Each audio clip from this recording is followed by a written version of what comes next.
Anastasia, you have incredible new music out right now, and I'm really curious to get to know a little bit more about your sound. I know you're a mix of rap, but also a singer-songwriter. How do you describe the music that you make? Ooh, it's hard to describe. I'm one of those people that I really like and appreciate like all different kinds of music. So if it feels good and it sounds good, I'm gonna try my hand at it. And then I'm gonna keep doing it if if it gets a good response and if I enjoy it. So rap is where it starts for me. Just because that's, how I grew up, here in Austin. Um, Appreciating sort of the lyricism and storytelling and painting that picture, and then being able to infuse that with the rhythms and cadences and sort of whole, the wow, what do I want to say? It's just sort of the swagger behind it. I kind of was that I was good at that. I happened to be good at that. But as I grew and started to appreciate and branch out into other genres, I saw that I was good at other things as well. So I would say it's hip hop and R&B to begin with, but definitely experimental where it can be. Who are some of the artists then that influenced you to become the musician you are today? Oh my gosh, it's far and wide. I think when it comes to like let's just go back to the roots and having sort of an authentic sound and telling stories. I go back to artists like Bob Marley, who, were simple and straightforward. But again, who could also paint that picture for you, three little birds perched on my doorstep. Just sort of these beautiful, beautiful lines that stood out to me. And then, I've got a big classical influence. Growing up in Austin, you can't escape, sort of that rock, blues rock influence. So all of that is in there. And really just whatever I've come across and latched onto over the years, I find myself just sort of absorbing that into my whole thing. And then I move on and find something else. Okay, you have a new album out here, and you also have a new song out as well as part of that album. Can you talk about the themes that you focus on this? Yes, I think with all of my music, and this is my sixth project, my second full album. You'll always hear themes of, resilience, authenticity, being true to who you are, telling your stories. And I think that that's all evident here. The name of the project is Way Outside. And for Yes. me, that represents stepping outside of the box, operating outside of any boundaries or limitations. So I think that what you'll hear, both thematically and content wise, is just an encouragement to step outside, just to go big. Like we're going big with the ideas, we're going big with the sounds, and just being who I am, but also who I want to be. Kind of where I'm from and where I'm going in the future. Well, the first song that came out was Loca Quiera, and it Yep. featured Vita and Luciri. How did the two of you come? How did the three of you, I should say, actually come together to team up for this track? Oh man, I feel like this has actually been a long time in the making, right? So I've been doing music in Austin for over 10 years. And just in the course of, doing rap showcases and meeting people, I had heard about Evita. And I always made it a point to work with her. But everything is timing, of course. So I wanted to wait for the right project and the right time. And I had an idea for this concept. And I figured I needed other powerful women voices on here with me, and she was the first person that came to mind. So she worked with me on the Spanish aspect, kind of smoothing that out and making it more conversational and making it just sort of make sense.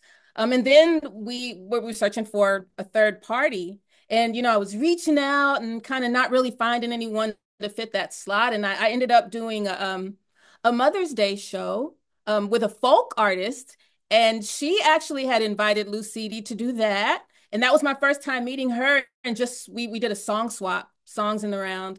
And every time it got back to Lucidi, I could just kind of sit back and observe her.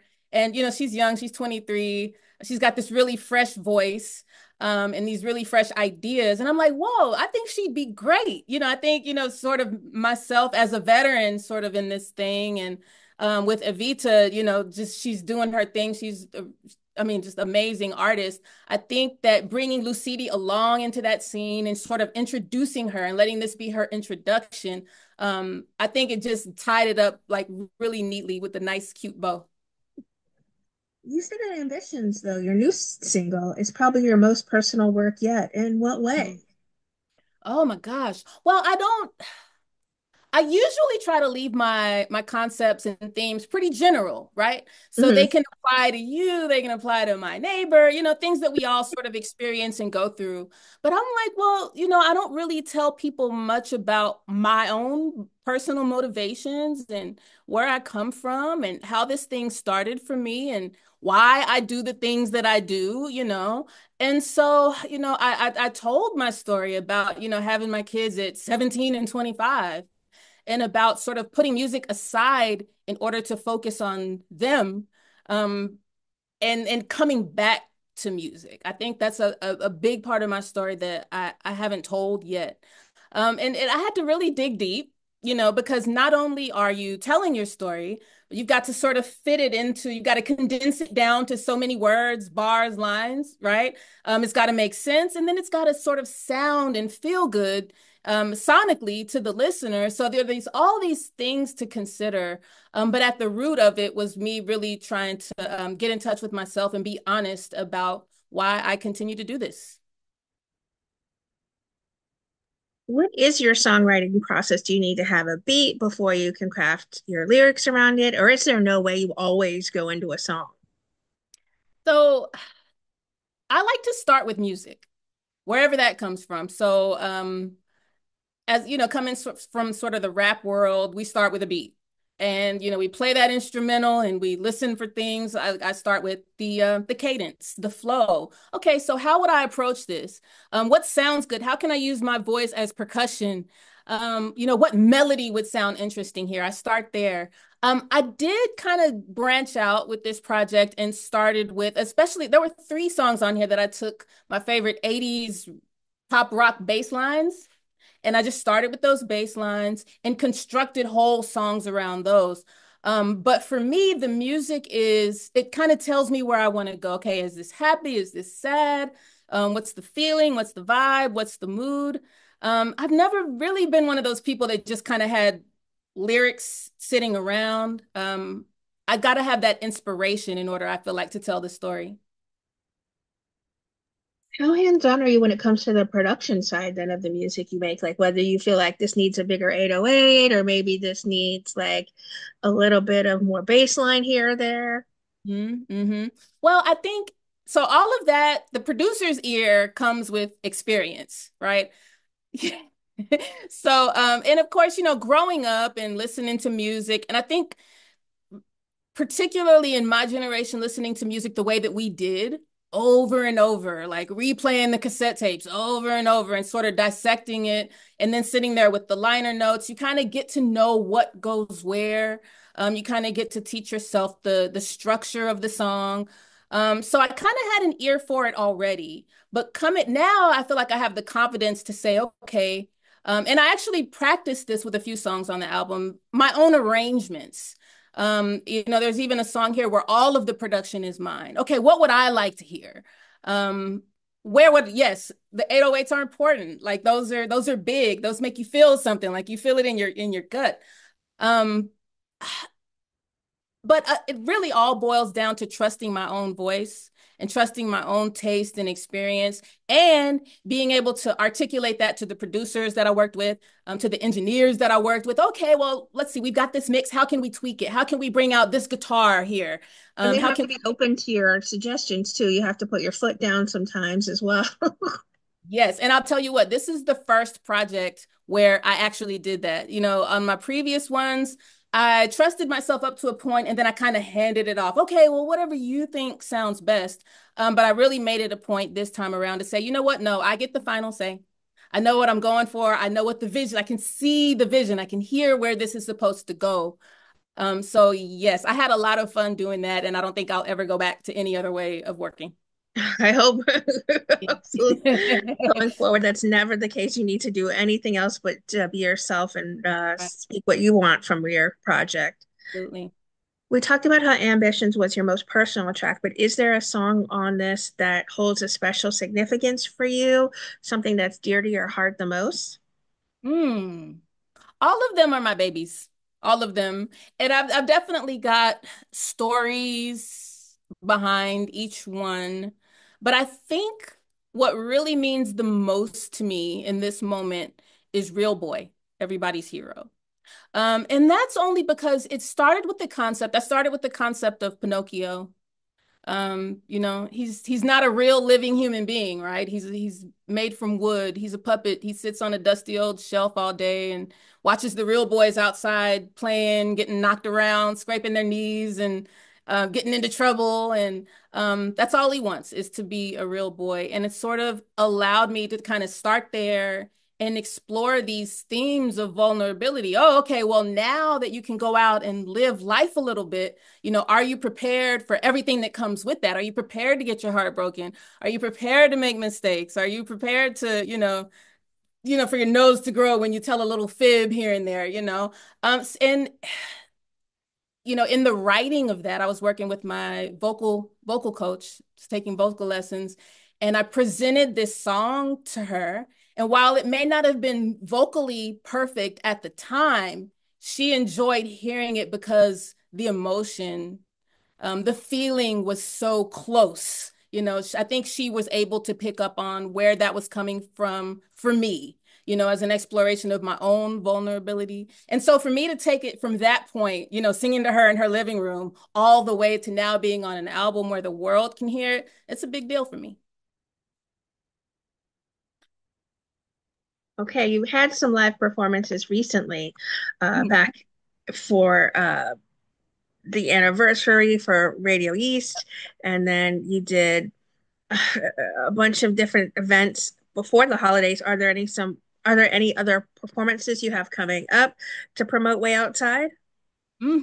So on January 25th, let's see, Tex Pop is putting on a show actually at Planet K South.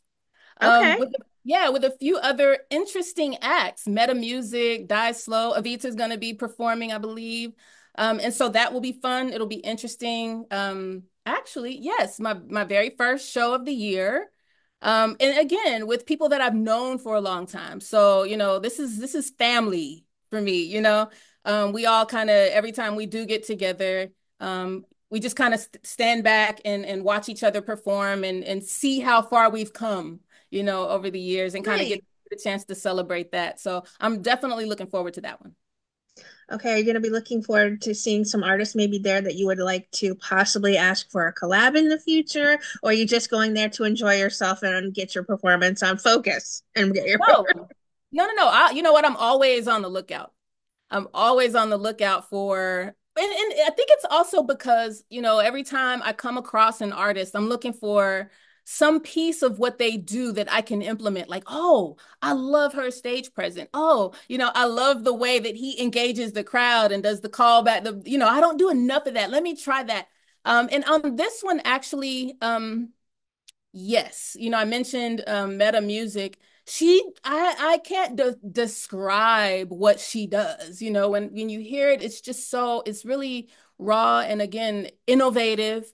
So I'd love to work with her in the future. Die Slow is a group, and they've actually been performing around the Austin area longer than I have. But we've never been on a track together. So I feel like this would be the perfect opportunity to showcase where I'm at and be like, oh, okay, so All what's right. next? Let's do something. Let's collab. When do you head back into the studio then to work on new music?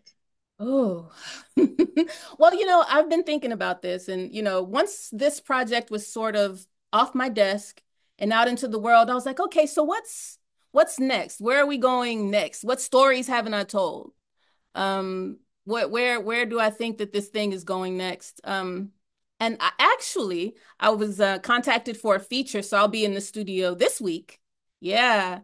Working with someone that I've known for a long time, and she's seen my journey, and she finally felt like it was time to say, hey, would you lend your voice? Would you lend your pen to this track? So it never ever stops. I always say, okay, stopping point. Now I can rest. Now I can breathe. But that doesn't last long. The itch comes right back. So Sure, I'm right absolutely. back at it. Yeah. What would you like to say then to everyone who are fans and supporters of the incredible music you make, Anastasia? Ooh, the first thing that I'd like to say is thank you because, there's a lot of questioning yourself along this journey. Why do I do this? Why do I torture why am I up at 3, 4 in the morning? Why am I so invested in people's reactions and where I'm placed in the algorithm? Why? There's so many whys. And I think when I really, really boil it down, my why for doing this is just to get the messages out, to get the stories out and to know that those are being heard and received and in some cases enjoyed, like that means everything. That means I'm actually touching some hearts and minds, and that's the best part of it for me. So I would like to thank everyone who supports.